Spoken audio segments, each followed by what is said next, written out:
Hello' কি কৰিছা? তোমাৰ ফোনটো ধৰোঁতে ইমান টাইম লাগে যে? মই উঠনিৰ পৰা ৰিং কৰি আছোঁ। কাৰ লগত ইমান বিজি আছিলা? আমাৰ যে মাৰ লগৰ তোমাৰ পম্পী মাহীয়ে ফোন কৰিছিলে মানে একচুৱেলি পম্পী মাহী তাৰমানে বহুত লং টাৰ্মৰ কাৰণে কথা পাতিছিলে আৰু আমাৰ মায়েও মানে মোৰ ফোনতে কথা পাতিছিলে, সেইকাৰণে অলপ টাইম লাগি গ'ল আৰু বেয়া নাপাবা বাবু। অঁ হ'ব দিয়া ঠিক আছে। তুমি কিবা খালানে নাই পিছে? মই ভাত খালোঁ বাৰু।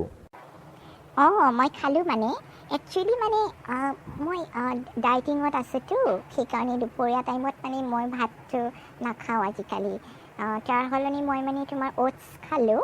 অ'টছৰ লগত অকণমান আধা গিলাচ গাখীৰ খালোঁ আৰু 2 পিচমান আপেল খালোঁ আৰু 4টামান কাজু বাদাম খালোঁ। সেয়াই মোৰ লাঞ্চ হৈ গ'ল আৰু মানে একচুৱেলি মানে মোৰ ফেটটো বেছি হ'ব যে, সেইকাৰণে মানে মই ভাত মানে দুপৰীয়া টাইমত খোৱা নাই, গম পাইছানে বাবু? অঁ হয় নেকি?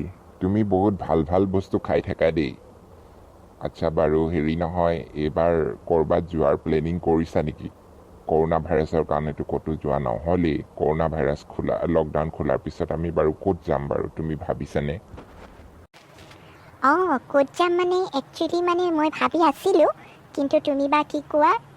মানে মই এবাৰ শ্বিলং যোৱাৰ কথা ভাবি আছিলোঁ, আগষ্ট ছেপ্টেম্বৰ মানতে, গৰম দিনতে। যদি হয় আমি দুয়ো মানে শ্বিলং যাম আৰু চেৰাপুঞ্জী, সেইটোৱে ভাল হ'ব নেকি কোৱা? তোমাৰ যি ইচ্ছা তাতে যাম দিয়া। থেংক ইউ ধুনু, তুমি ইমান যে ভাল, সেইকাৰণেতো মই তোমাক ইমান মৰম কৰোঁ। তুমি ভাত নাখালে ময়ো ভাত নাখাওঁ, তুমি নুশুলে ময়ো নুশু। মই যে আজিকালি কি হৈছে জানা? তোমাৰ যে ভিডিঅ' কলবিলাক নাহিলে মোৰ যে টোপনিয়ে নাহে। আৰু তুমি যে ডিউটিত থাকা, মই এনি টাইম তোমাৰ কথাকেই ভাবি থাকোঁ। কেতিয়াবা ভিডিঅ' কল কৰিবা বুলি মই হোৱাটছএপটো বাৰে বাৰে চাই থাকোঁ। একচুৱেলি কি জানা, মই যে তোমাৰ একেবাৰে প্ৰেমত পৰি গৈছোঁ। তুমি কিন্তু মোক নঠগিবা দেই।